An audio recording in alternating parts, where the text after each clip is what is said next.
प्रत्येक प्राणी सुख चाहता है। तो विद्वानों ने कहा कि सुख का जो मूल है वह ज्ञान है। ज्ञान से संसार की समस्त समस्याओं का समाधान होता है।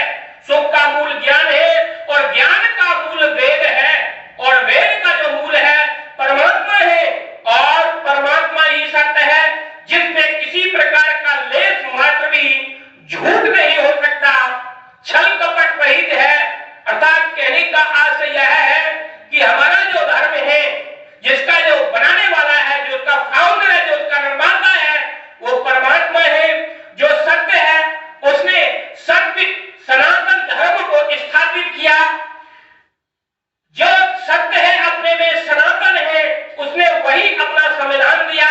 जिस संविधान को, जिस लॉ को, जिस कानून को हम वेद के नाम से जानते हैं और दूसरे शब्द में उसको हम सनातन कह सकते हैं।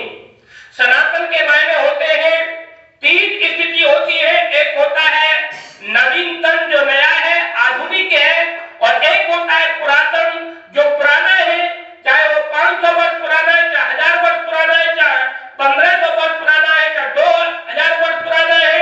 एक पुराना है, एक सनातन है जो सृष्टि के आदि का है। मैं एक दृष्टांत के माध्यम से आपको बताना चाहता हूं कि इस देश के अंदर, इस संसार के अंदर नई नई तरह की उस प्यारे परमात्मा की उपासना की पद्धति है।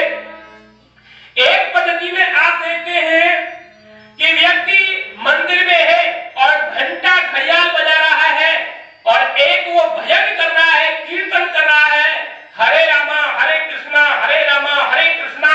और दूसरा व्यक्ति है कि मस्जिद में कर रहा है अल्लाह अकबर अल्लाह अकबर। और तीसरा व्यक्ति है जो गिरजाघर में है, ये व्यक्ति गिरजाघर में ओ गॉड ओ गॉड ओ गॉड कर रहा है। और चौथा व्यक्ति है कि वो गुरुद्वारे में वाह गुरु कह रहा है। ऐसे करके ये सब अपनी अपनी प्रार्थना कर रहे हैं, लेकिन एक व्यक्ति अलग अनोखी प्रार्थना कर रहा है जो बिल्कुल एकांत शांत वातावरण में है और नदी के किनारे पर लंगोटी लगा करके सुखा आसन में बैठा हुआ है, सीधा कमर करके, और इस प्रकार की प्रार्थना कर रहा है कि जिसने सूरज चांद बनाया, जिसने सूरज चांद बनाया, जिसने चिड़ियों को चहचाया, जिसने फूलों को महकाया, जिसने सारा जगत बनाया, हम उस ईश्वर के गुण गाए, उसे प्रेम से सिर झुकाए। तो मैं आपको निवेदन करना चाहता हूं कि इन सबरे आराधकों में, आराधना करने वालों में, प्रार्थना करने वालों में आपको जो उचित प्रार्थना लग रही हो, उचित भजन लग रहा हो, उन प्यारे परमात्मा की उचित आराधना लग रही हो, वही आराधना सनातन है और सृष्टि के आदि की है। ऋषि मुनियों